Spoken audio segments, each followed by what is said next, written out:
Hello everyone. Let me get over here before I slip on the ice, because this is like the most slipperiest ice ever. There's ice everywhere, man. Okay, middle of winter. Here it is. Here is the Volvo.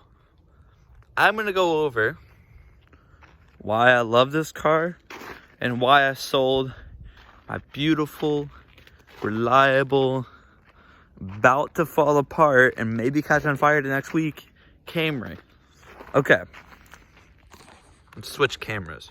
So it's a pretty big change for me to get a Volvo. I'm like slipping right now. It is a pretty big change to get a Volvo over a Camry. Like, you would think after getting a Camry you would have gotten something.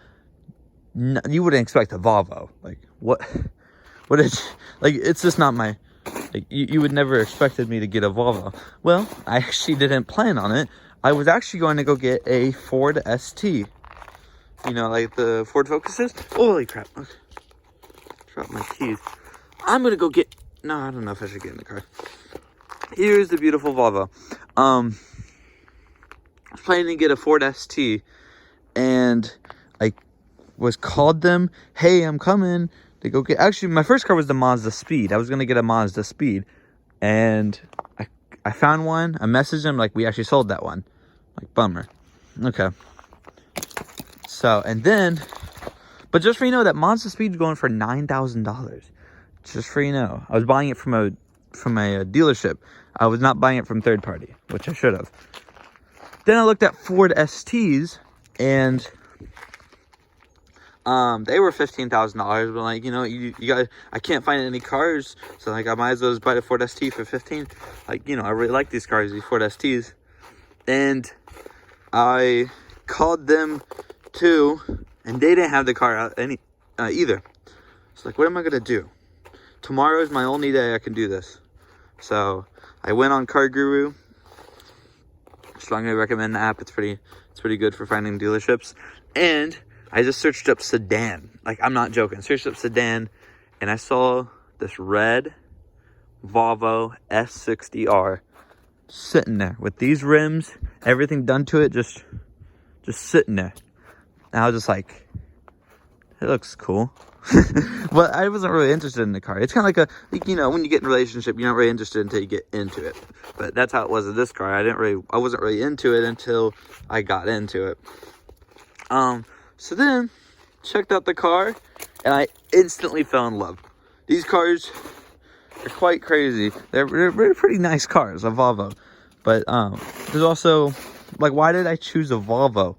Well, first thing is making 300 horsepower for $5,000. I was like, okay, you're telling me $5,000 and I get 300 horsepower? Okay, I'm sold. And it's all-wheel drive.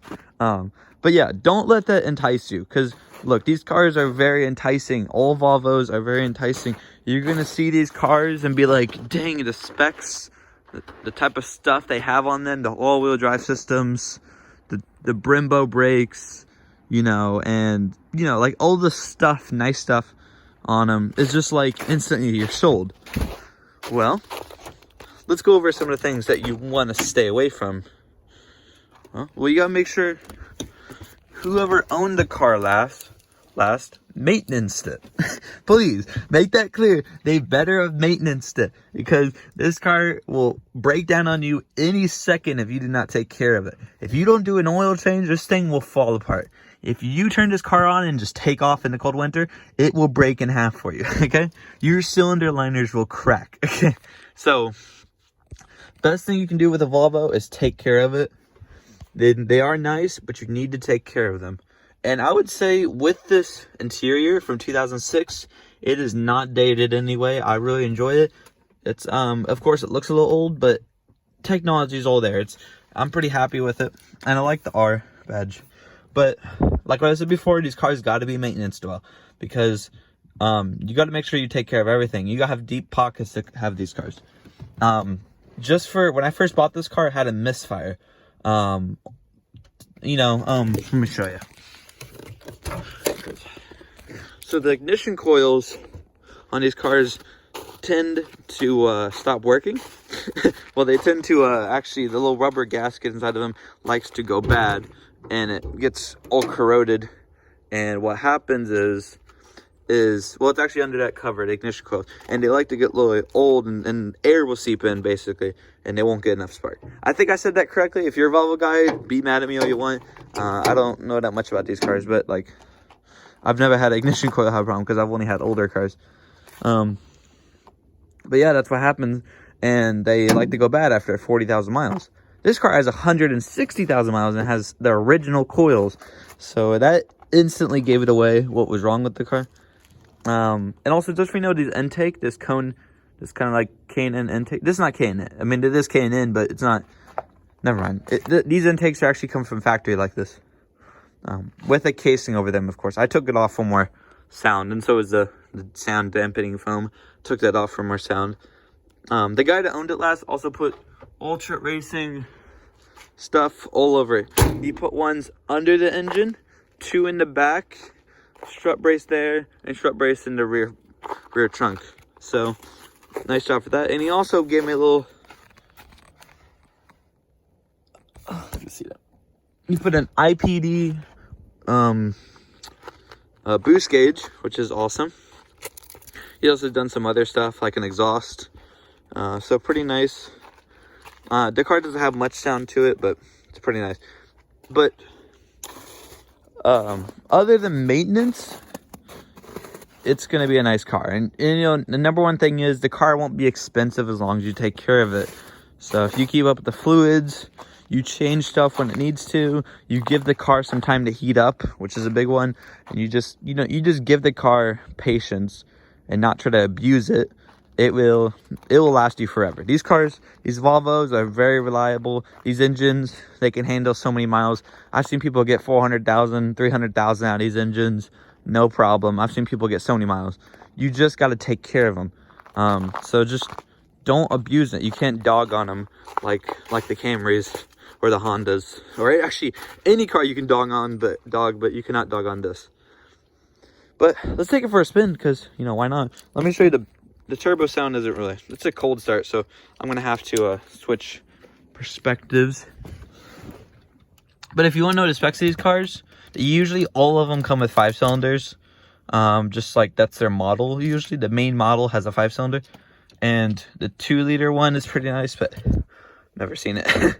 The R's are make this clear, the R's like the crack of the cylinder liners, because they're a bored out 2.3, which it's a 2.3 liter that's been bored out to 2.5, and usually stuff like that goes wrong. So, but yeah, it's easy to take care of them. Let's start it up. Let me get the.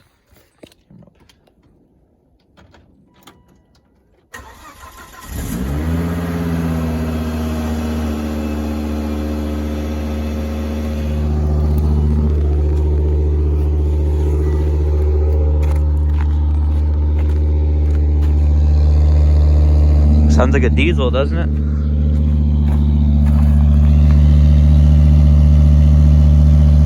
That's called... Okay, that's called rich. Sorry, no, it's fine. Just cold. Already calmed down. Okay, I'm going to switch to when it's warmed up. I'll be right back. Okay, so the car's not fully warmed up yet, but I'm just going to take it easy real quick if I can show you. But this is what it looks like. Of course, it's a classic Volvo thing to have park assist and alarm system stuff going on, but that's just normal. Get used to stuff like that. As long as you don't have an engine light, you're fine. But it will give you little warnings about stuff like that. Usually, if you find a 2006, you're not going to be able to find it in perfect condition. So that's stuff I got to fix. But these cars handle pretty well. Like, you know, in racing terms, I would say it's pretty well. It handles pretty well. Like. But there's the boost gauge. These things, the R's usually go up to 15 pounds of boost from factory. Or technically, people say this. It does not matter, but they say 14.5. But like, it's 15. It's so cold out. But here's some turbo sounds.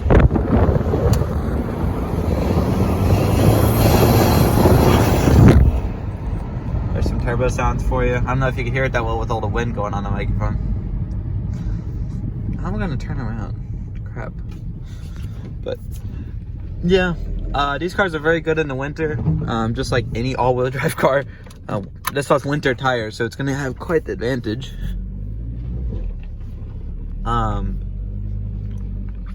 Also, I don't really know if this is true, but from my experience of owning it, if you put it in advanced mode, it will let the boost creep up a lot quicker.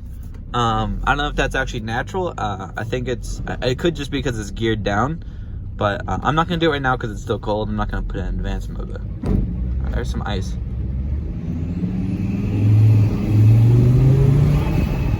That's how it sounds. Sounds beautiful.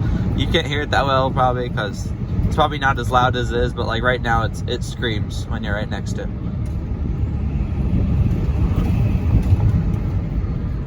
And then of course, if you're not like me and you just want to have a luxury car. Whoa, what the heck? Whoa, what the heck, bro? Well, look at that crap.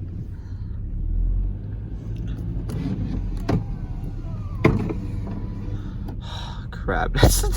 Welcome to Volvo life. Am I right? Look at that crap. Welcome to Volvo life. Look at it. Welcome to Volvo life, guys. Welcome. Everything breaks every second. Everything wants to fall apart on the car. Oh my goodness.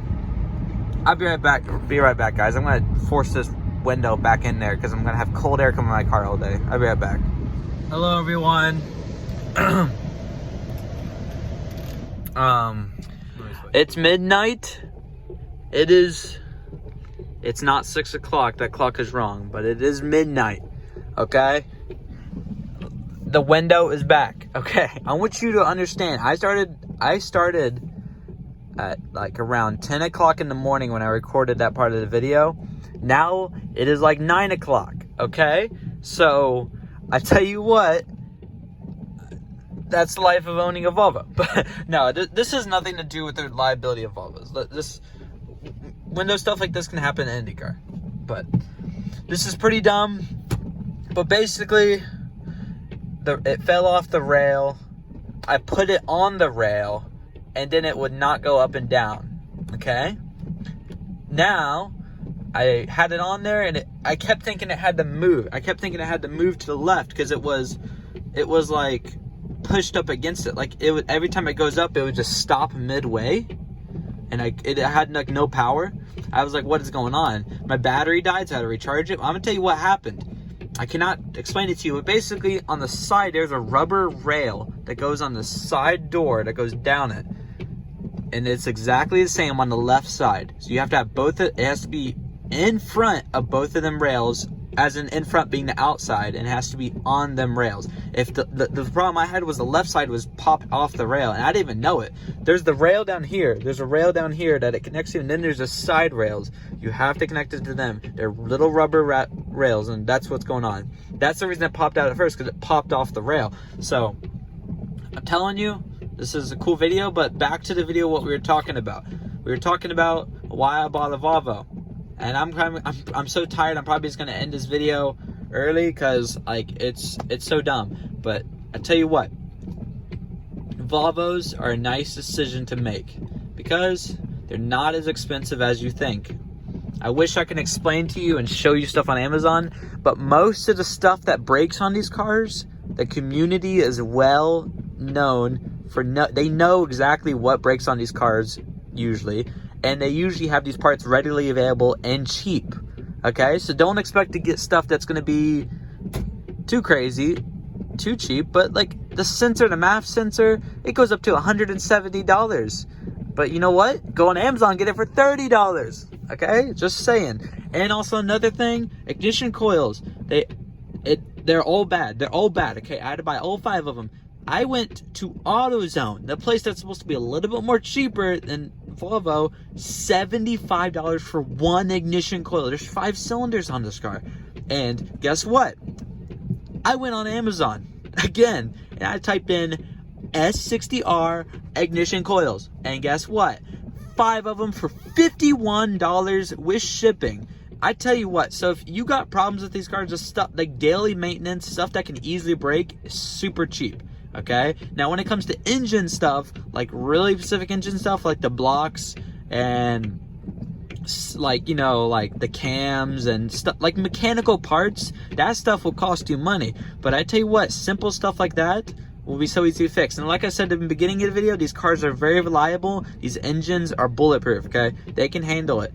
Now you probably never heard that before, a Volvo being bulletproof, because you think, no, like Toyotas and Hondas are bulletproof. Well, these engines are pretty sturdy, so I recommend getting these cars because they're a lot more tougher than you think. You just gotta maintenance them. So that's the end of my review on Volvos, and that's the end that stupid window.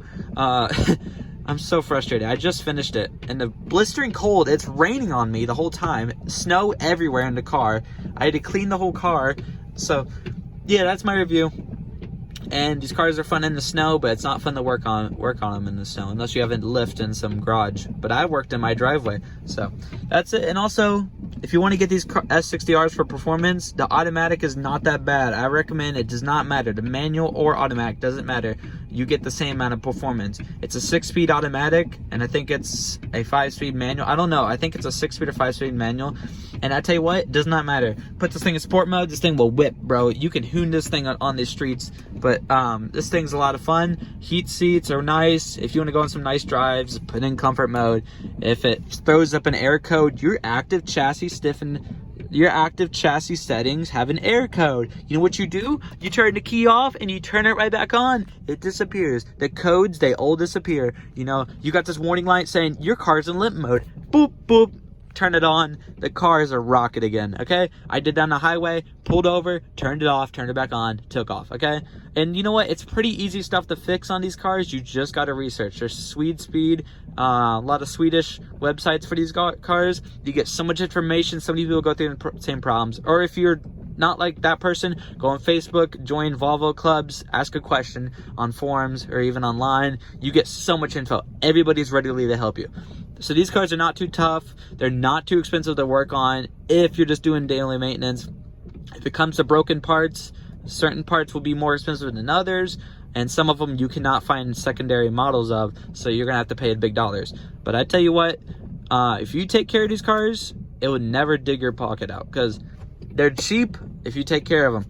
The second you neglect these things, you're losing all the money in your account. And you know what? You're probably not even going to fix it. You know what people usually like to do with these cars? They throw them out. They don't want them. So, and they can't sell them for that much because they don't have a most excellent resale value. So yeah, that's it. And I recommend picking them up. You get an inline 5 turbo pushing 15 pounds of boost. You know what? You will whip every guy on the streets, man. They're a little scat pack. I mean, I don't know if it can be a scat pack. I wouldn't say that. But like 300 horsepower is no joke. So you can definitely whip this thing around. And put an exhaust system on this thing. Sounds just like a Dodge Viper. Trust me, it sounds like a Dodge Viper. It sounds amazing. But I like to call it its own sound. It's kind of its own kind of sound, I would say. I wouldn't say it's mimicking a Dodge Viper. But I would say it's quick, fun, awesome car, very cheap to own as long as you take care of it. And that's it, guys. Ended a Volvo review. Most hated review, but most awesome review. I love the car. Just made a purchase. Talk to you guys later. See ya.